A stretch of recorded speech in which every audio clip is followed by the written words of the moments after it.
Hi, everybody. Lee Clements here for NCIS Reports from the Field. Got a great show for you today.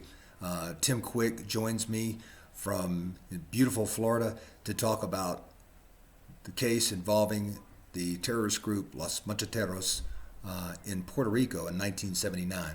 On that date, on December 3rd, a bus carrying 18 American sailors was ambushed and attacked by, at that time, unknown individuals who turned out to be Los Macheteros. And they attacked and killed two sailors, CTO-1 John R. Ball and RM-3 Emil E. White.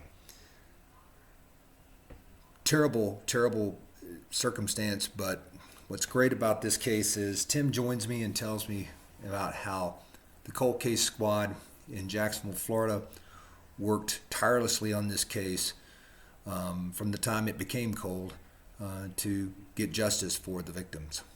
So, hope you enjoyed today's show. Tim Quick and Los Macheteros, right here on NCIS Reports from the Field.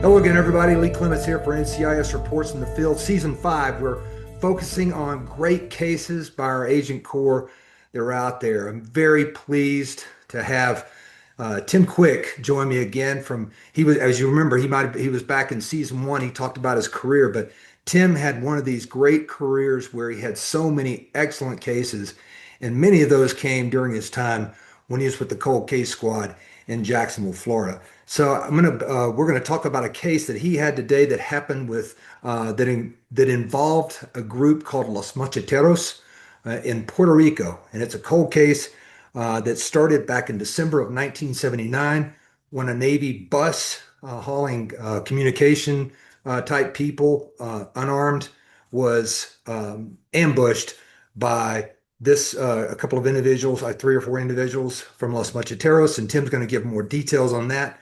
But it's really interesting. Tim, great to have you on the show.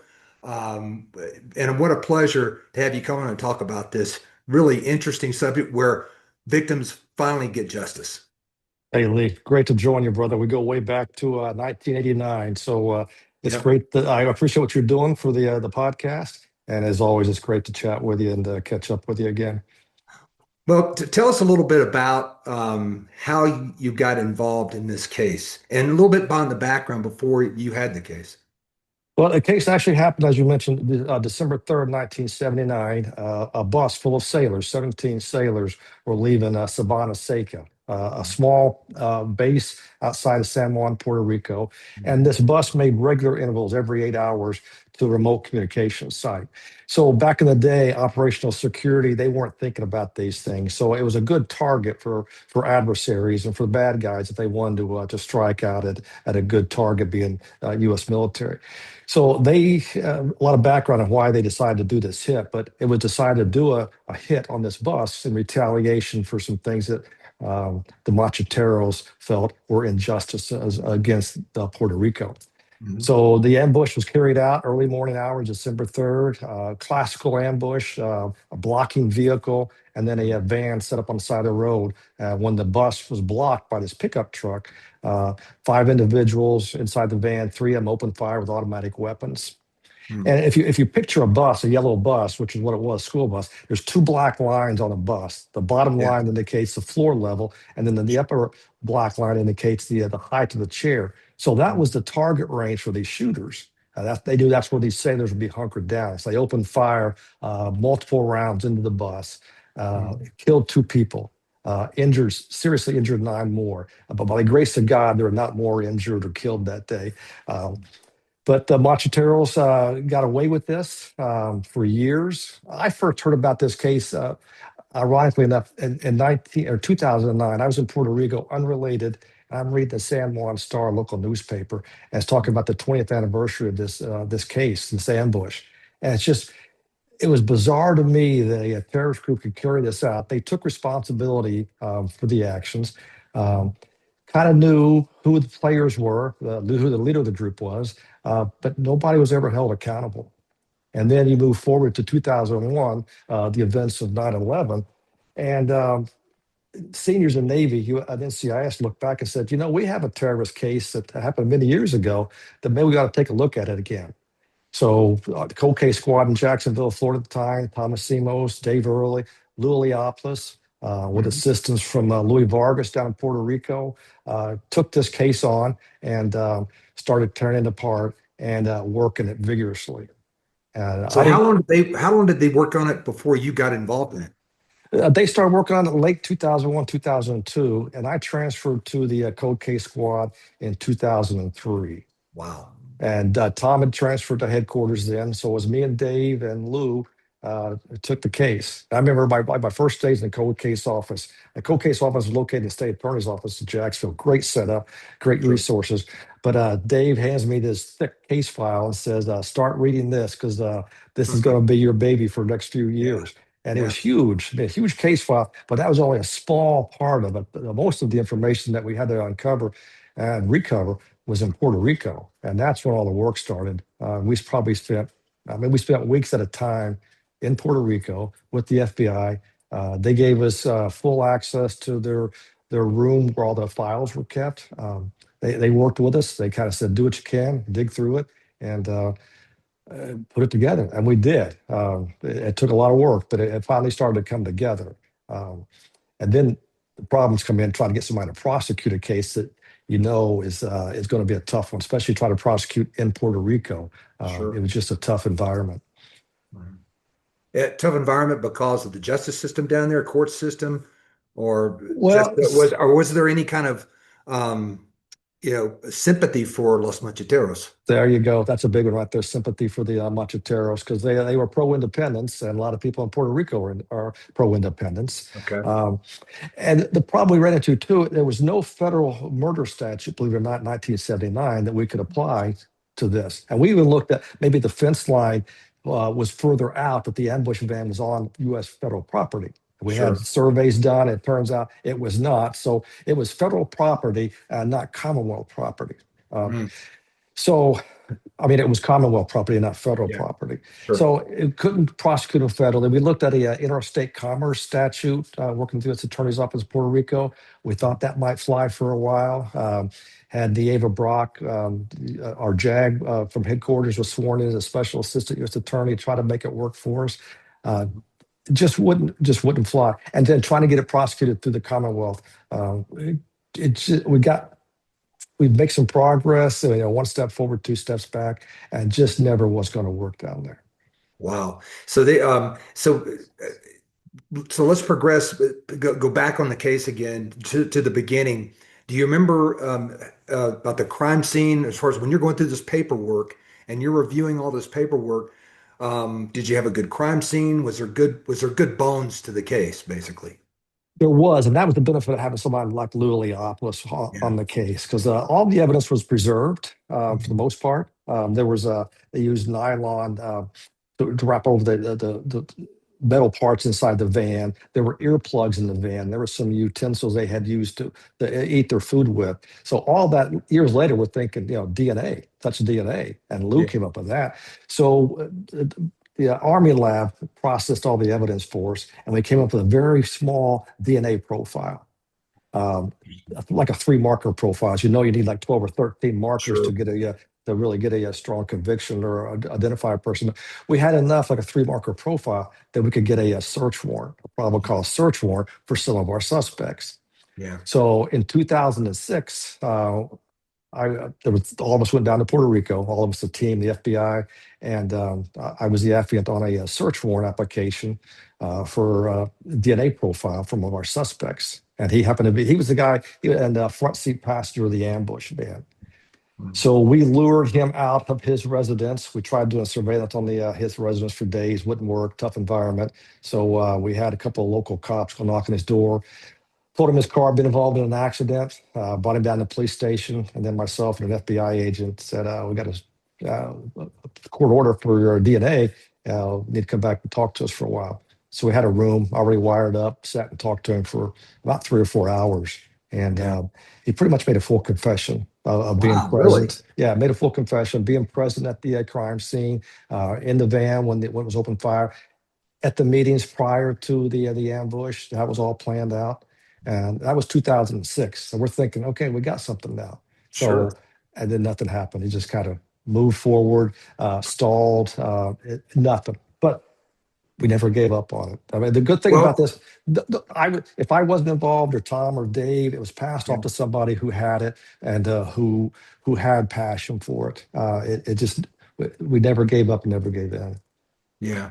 Well, let me ask you this: as far as the strategy and interrogation on this suspect, what? So when you and the FBI agent, you sit him down in the room. What strategy did you have a strategy planned out beforehand, or did you go in there and go? It was just a kind of a natural discussion, conversation.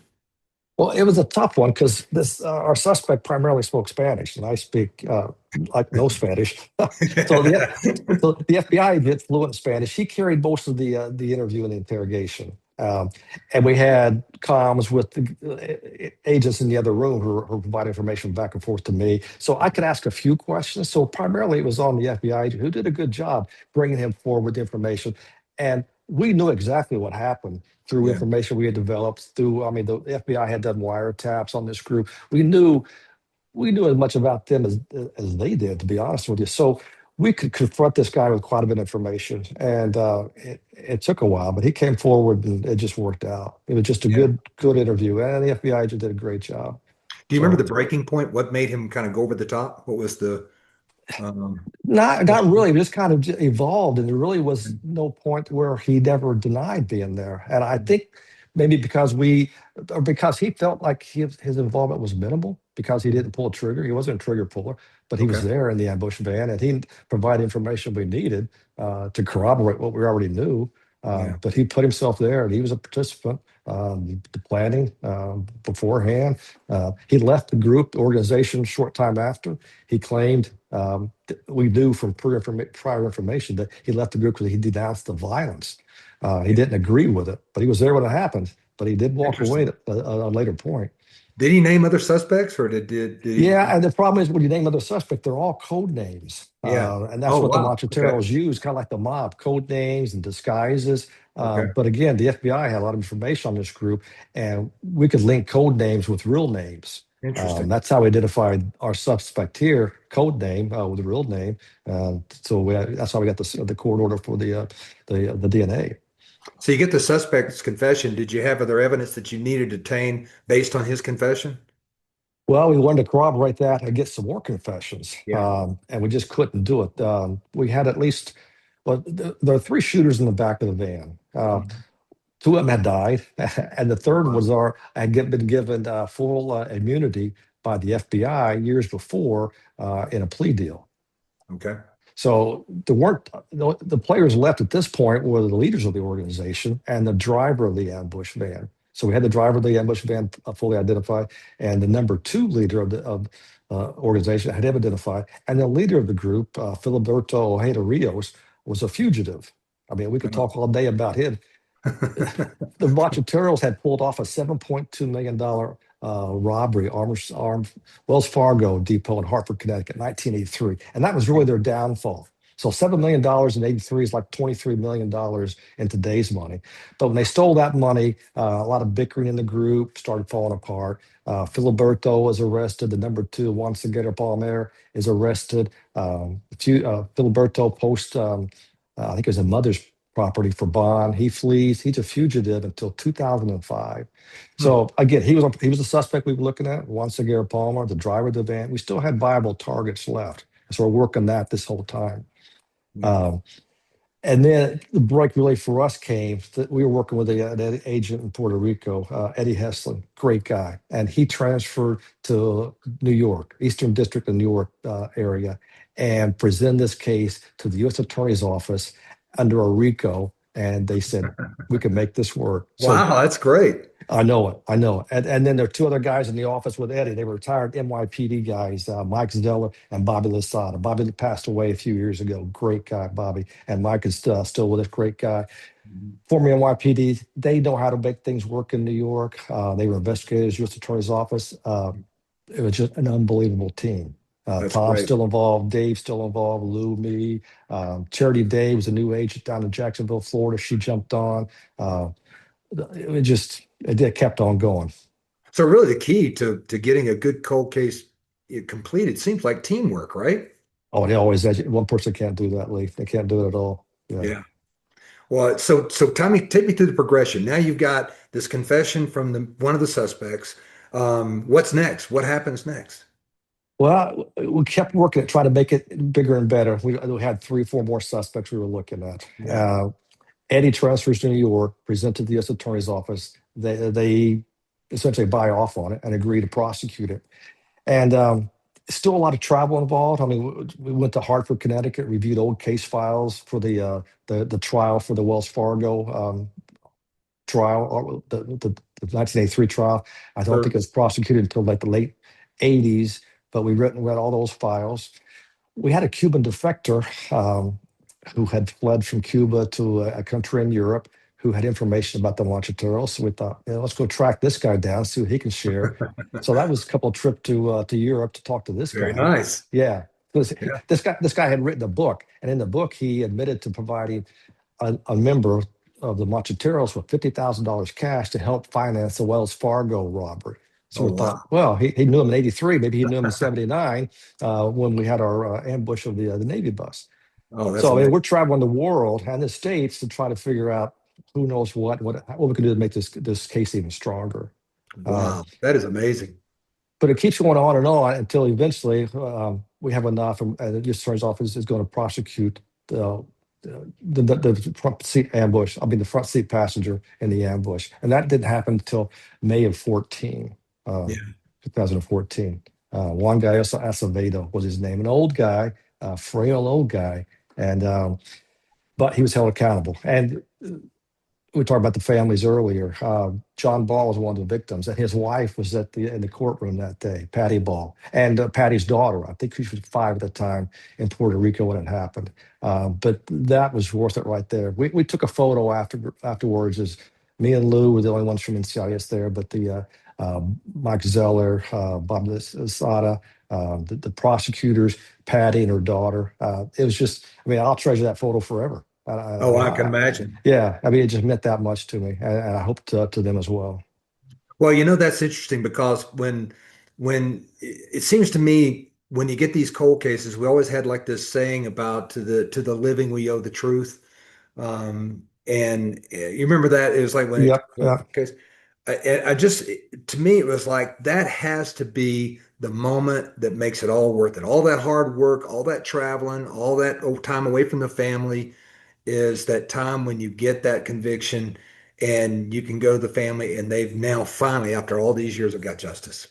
yeah. And there's also an individual who was a pastor on the bus who had injured in the ambush, and he was Wow. there. And well, actually, two of the injured sailors were there that day. I'm Uh, interested. Did they have any kind of like testimony from the victims on how this affected their lives? they did not, which I kind of wish they had, Yeah. um, but at least they were there that day. So. Yeah.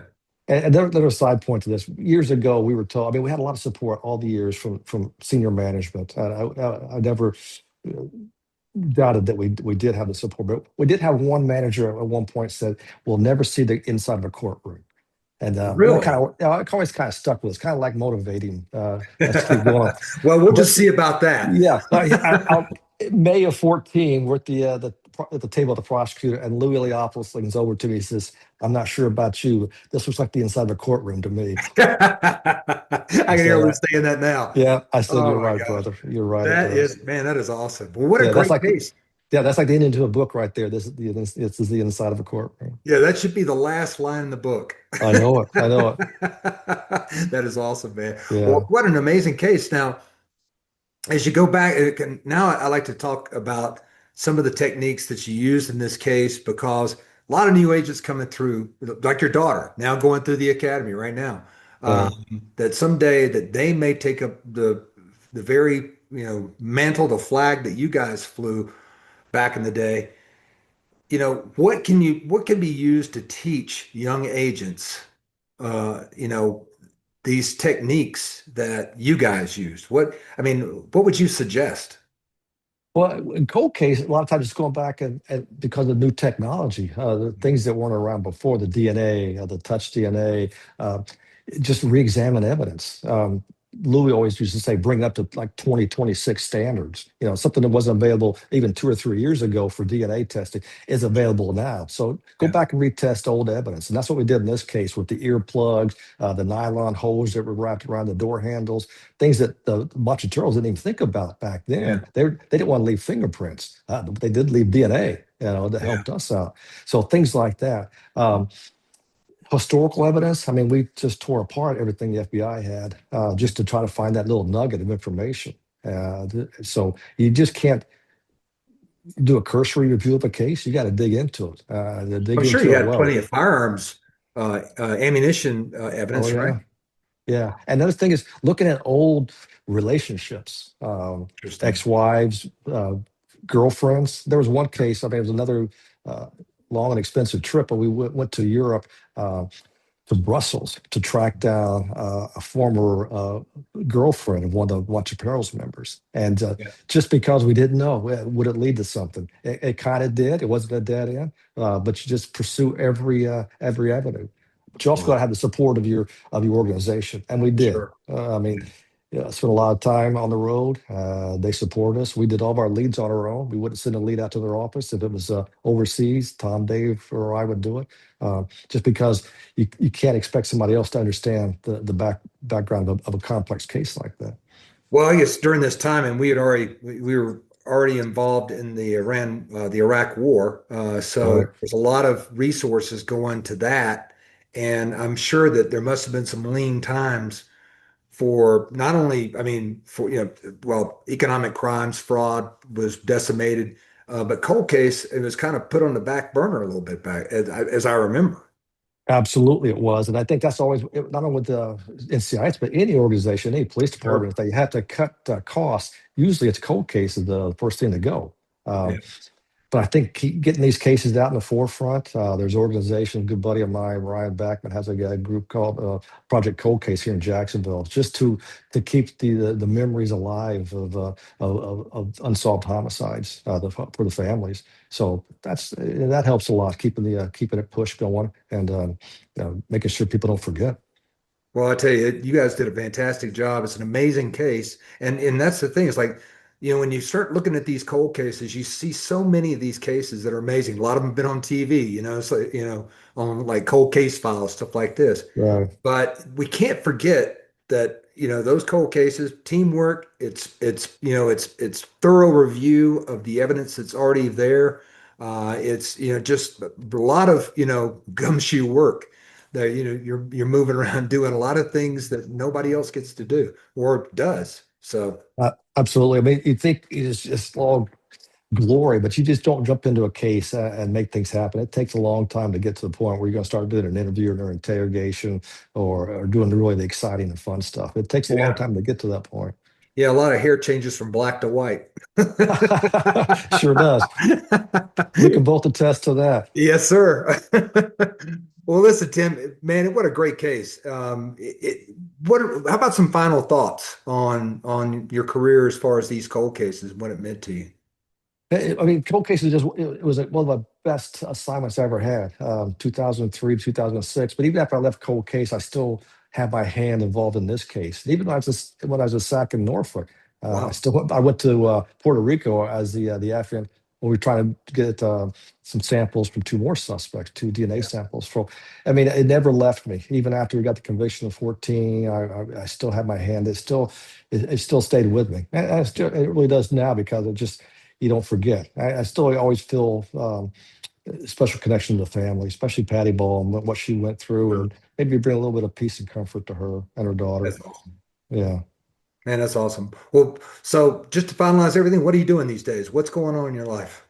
Well, I play a lot of softball, which means I'm hurt a lot because Yeah. I'm old. I work. I'm a program manager for DDEX, Department of Defense Okay. Information Exchange. That's part time, and Okay. I do spot checks for the NFL for the Jaguars, which is pretty Look at cool. you, So man. yeah, It's like are you doing like character checks on these guys? no, I get an assignment, go to practice, kind of evaluate the practice, document what kind of practice it is. If somebody's on the IR, speak to that person, kind of an update. If I get to go watch a practice, it's pretty cool. Well, if you run into Mike Perkins there at the facility, just tell him I said hi. I used to keep him out of trouble when I was in college.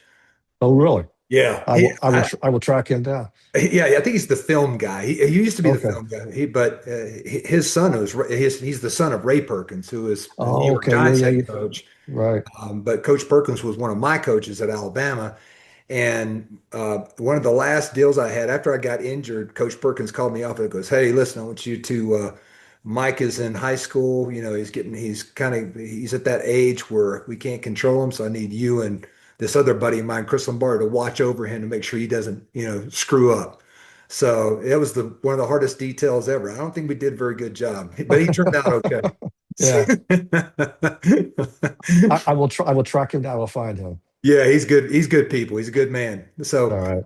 well, listen, Tim, great talking to you. I'm gonna shut it down here. I noticed that Kathy's name is on here. I'll have to fix that, I guess, but maybe not. She owns the computer. So anyway, I will. We'll be talking soon, but I'll shut this down and we'll kind of wrap up everything afterwards.